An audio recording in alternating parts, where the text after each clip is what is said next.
In the days after Eden, in a quiet settlement of pale stone and soft gold, Eve held her firstborn and said, "I have gotten a man." Adam stood behind her at the threshold, watching the light fall through the doorway.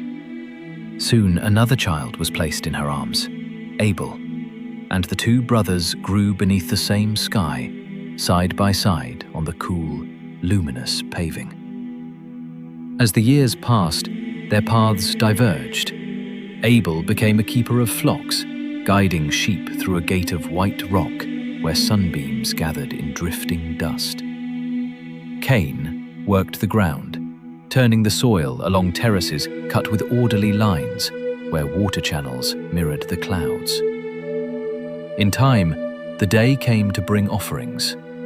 Outside the settlement, on a high place shaped like a solemn court, two stone altars stood opposite one another, set on a central axis beneath broken sunlight.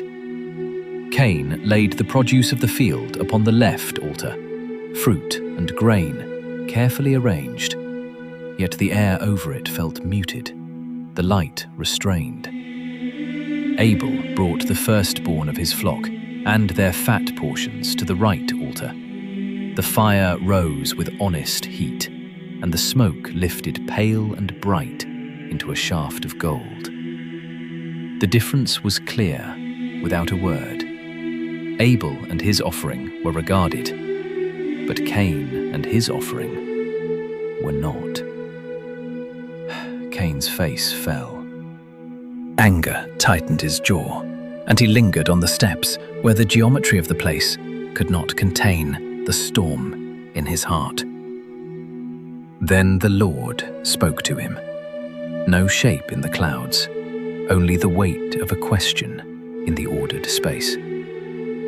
"Why are you angry? And why has your face fallen?" And again, like a warning set into the very doorway of the soul, "If you do well, will you not be accepted? And if you do not do well, sin is crouching at the door. Its desire is for you, but you must rule over it." Cain stood on the threshold line, half in light and half in shadow, as if the boundary itself were calling for a choice. He did not master it. He spoke with his brother, and they walked together into the field where the stone ridges cut the land into quiet blocks beneath a heavy sky. There, in the open, Cain rose against Abel. In a moment of terrible escalation, the blow fell, and the field became still. Abel lay among the bent stalks, and Cain stood rigid in the cold gold light, as though the world had paused to witness what had been done. The ground itself seemed to answer, darkness seeping into cracked earth, the hidden depths receiving what should never have been poured out. Then the voice returned, searching and clear. "Where is Abel, your brother?" Cain replied with hardened denial, "I do not know. Am I my brother's keeper?" And the Lord said, "What have you done? The voice of your brother's blood is crying to me from the ground." The altars stood again in memory, like an empty court, and the sentence was spoken over the soil Cain had worked. "You are cursed from the ground, which has opened its mouth to receive your brother's blood from your hand. When you work the ground, it shall no longer yield to you its strength.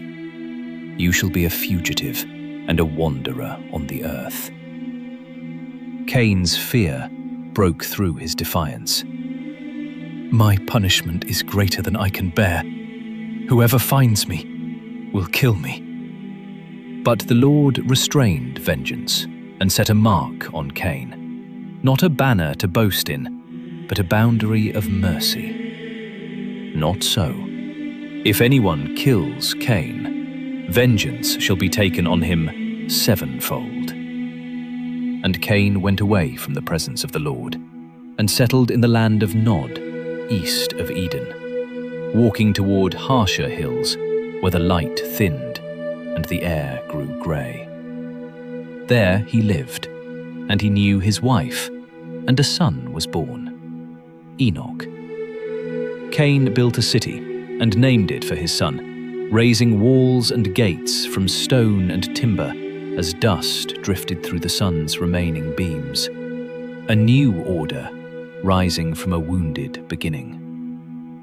Yet the story does not end in silence. In time, Adam knew Eve again, and she bore another son and named him Seth, saying that God had appointed her another offspring in place of Abel. And to Seth a son was born. And in those days, under the same heaven that had witnessed envy and blood, people began to call upon the name of the Lord.